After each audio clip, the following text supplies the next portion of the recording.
ശ്രീ സജീഷ് കുട്ടനല്ലൂർ വളരെ ഒറ്റപ്പെട്ട വഴിയാണ്, അതാണ് പ്രശ്നം. നമുക്ക് എപ്പോഴും ആൾക്കൂട്ടമുള്ള വഴിയിൽ നമുക്കൊന്ന് ടയർ പഞ്ചറായ വേറൊരു വണ്ടി കൈ കാണിക്കാൻ വരാത്ത വഴിയാണ് സജീഷ് ഈ മേഖലയിലേക്ക് വരും. ഇപ്പൊ കുറെ ആളുകൾ നമ്മുടെ പരിപാടിയിലൂടെയും അല്ലാതെയൊക്കെ വരുന്നുണ്ടെങ്കിലും സജീഷ് വളരെ ഒറ്റയാനായി യാത്ര ചെയ്തിട്ടുള്ള ഒരു മേഖലയാണത്. സജീഷ് എന്തോ കുട്ടനല്ലൂർക്കാരൻ എന്നൊക്കെ പറഞ്ഞ ഇടയ്ക്ക് ഓരോ പരിപാടികൾ ചെയ്യുന്നതും കാര്യങ്ങളും ഒക്കെ കാണാറുണ്ട്. ഏറ്റവും സജീഷ് ഞാൻ പറഞ്ഞില്ല, ഒറ്റപ്പെട്ട വഴികളിൽ നിന്ന് തന്നെ ചെയ്യുന്ന പ്രോഗ്രാമുകൾ ചെയ്യുന്ന ഒരാളാണ്. ഒരുപാട് ഷോസ് ചെയ്യുന്ന ആളാണ്. ഒറ്റയ്ക്ക് നിന്ന് ഒരു 1.5 മണിക്കൂർ കണ്ണും പൂട്ടി ഒരു സദസ്സിനെ ഒറ്റയ്ക്ക് നിന്ന് ചിരിപ്പിക്കാൻ കഴിവുള്ള ഒരാളാണ് സജീഷ്. അത് തന്നെയാണ് സജീഷിൻ്റെ ഒരു മിടുക്കും.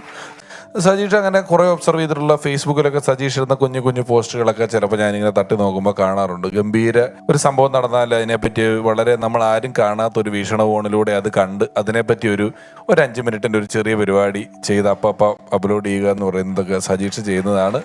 ഞങ്ങളുടെ പരിപാടിയിൽ വന്നതിൽ താങ്ക് യു. എന്നാൽ സ്റ്റാൻഡപ്പ് കോമഡി എന്ന കലാരൂപം കൈമുതലാക്കി ഒരുപക്ഷെ മലയാളികൾക്ക് അത് ഇത്രമാത്രം പരിചിതമല്ലാത്ത ഒരു കാലഘട്ടത്തിൽ അത് പൊതുജനങ്ങൾക്ക് മുന്നിൽ കൊണ്ടുവന്ന് അതിനുശേഷം ഇത് എന്താണെന്ന് അവരെ പറഞ്ഞ് മനസ്സിലാക്കിയിട്ട് അത് അവതരിപ്പിച്ചുകൊണ്ടിരുന്ന ഒരു കലാകാരനാണ്. അത് പറഞ്ഞ് മനസ്സിലാക്കുകയും കൂടെ ചെയ്ത് വരുന്ന ഇതിന്റെ ഒരു പ്രചാരവേല എന്ന് പറയുന്നത് ചെയ്യുന്ന ഒരാളാണ് സത്യത്തിൽ. പ്രചാര ശുശ്രൂഷ ചെയ്യുന്ന ആളാണ് സജീഷ് കുട്ടനല്ലൂർ.